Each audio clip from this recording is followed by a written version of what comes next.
باللہ من الشیطان الرجیم بسم اللہ الرحمن الرحیم الحمد للہ والصلاۃ علی اہلہا۔ ناظرین کرام، السلام علیکم ورحمۃ اللہ وبرکاتہ۔ پہلی ذی قعدہ سے لے کر 11 ذی قعدہ تک یہ جو دن ہیں، ایران کے اسلامی انقلاب کی کامیابی کے بعد اسے دہے کرامت یعنی عشرہ کرامت سے منسوب کیا گیا۔ پہلی ذی قعدہ سے لے کر 11 ذی قعدہ تک یہ جو ایام ہیں انہیں عشرہ کرامت کہا گیا۔ یہ عشرہ کرامت کیوں ہیں؟ اس لیے کہ پہلی ذی قعدہ کو حضرت معصومہ قم سلام اللہ علیہ کی تاریخ ولادت ہے، اور 11 ذی قعدہ کو امام علی رضا علیہ السلام کی تاریخ ولادت ہے۔ ہم سب جانتے ہیں کہ پہلی ذی قعدہ 173 ہجری میں حضرت معصومہ قم اس دنیا میں تشریف لائیں، ان کی ولادت ہوئی۔ تو یہ ایک بہت ہی خوبصورت اور بہت ہی عمدہ طریقہ ہے کہ ان 10 دنوں میں ان شخصیتوں کو یاد کیا جائے۔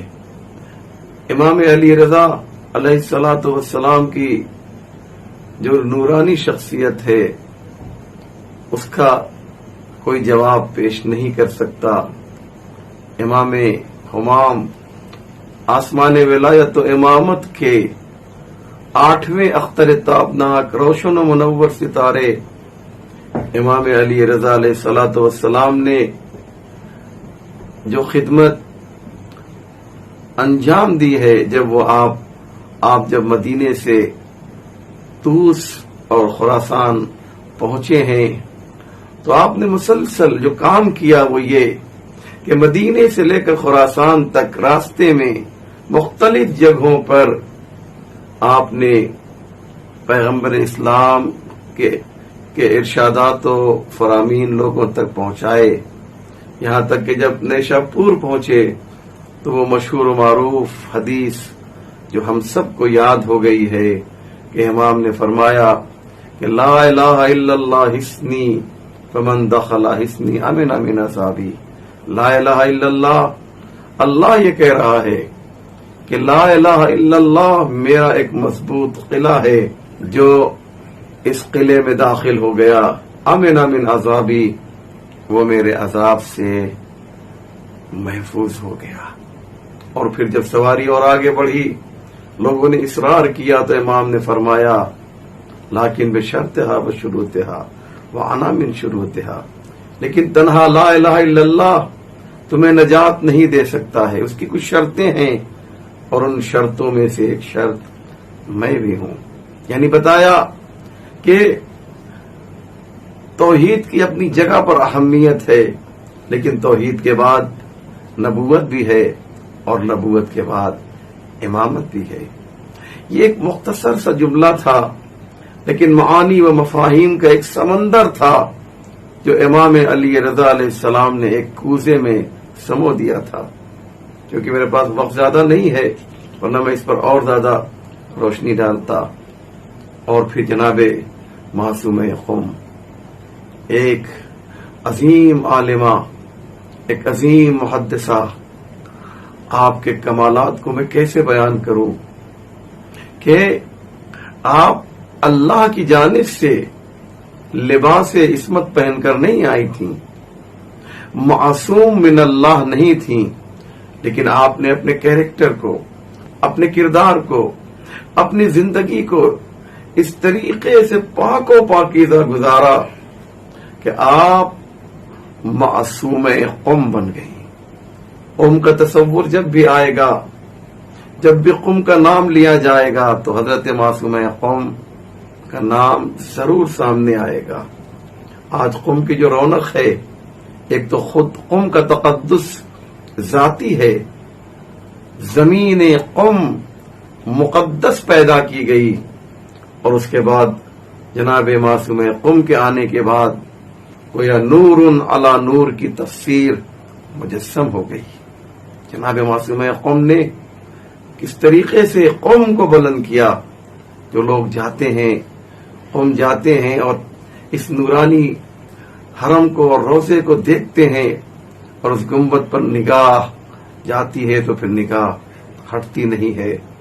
اور جب ہاتھوں میں زیارت نامہ آتا ہے اور یہ زائر معصوم قوم السلام علیک یا بنت رسول اللہ، السلام علیک یا بنت امیر المومنین، السلام علیک یا بنت ولی اللہ، السلام علیک یا عمت ولی اللہ، جب ان الفاظ کو ادا کرتا ہے تو ایک معنوی دنیا میں چلا جاتا ہے. اس کی جو پرواز ہوتی ہے وہ ایک ایسے علاقے میں کہ انسان خود گم ہو جاتا ہے اور فضیلت حضرت معصوم قوم بالکل نگاہوں کے سامنے آ جاتی ہے تو فوراً زائر کہتا ہے کہ اے معصوم قوم اشفعی لی فی الجنہ فإن لک عند اللہ شان من الشان یا فاطمۃ اشفعی لی فی الجنہ، مجھے آپ کی شفاعت کی ضرورت ہے.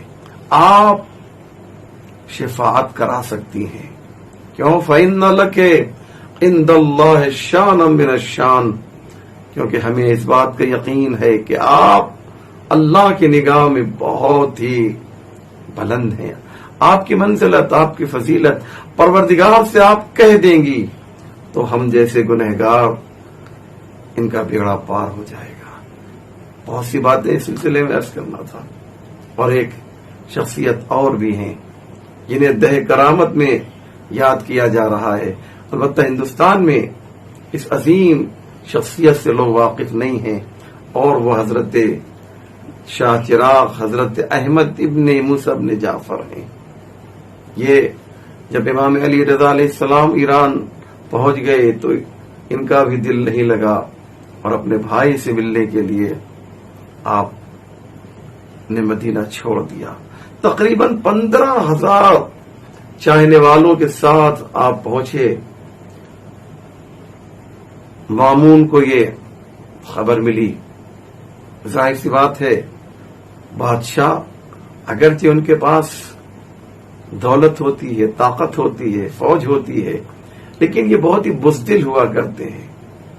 چنانچہ انہیں یہ احساس ہوا کہ کہیں ایسا نہ ہو کہ یہ چھوٹا سا لشکر جو آیا ہے ہمارے تخت و تاج کے لیے خطرہ بن جائے.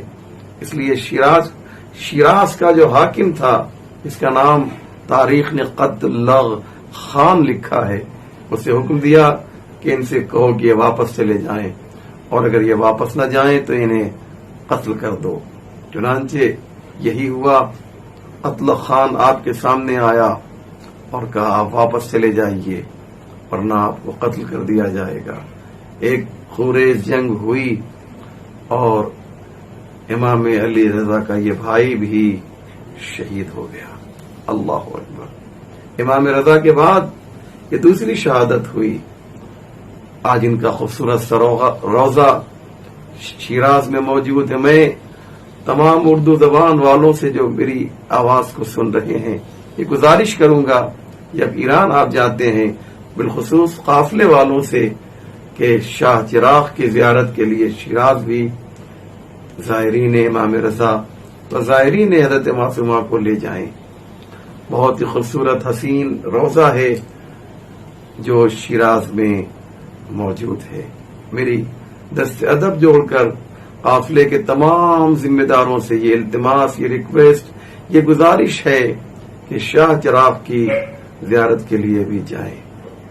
کیوں؟ اس لیے کہ یہ امام علی رضا کے بھائی ہیں. چنانچہ امام موسیٰ کاظم کی شہادت کے بعد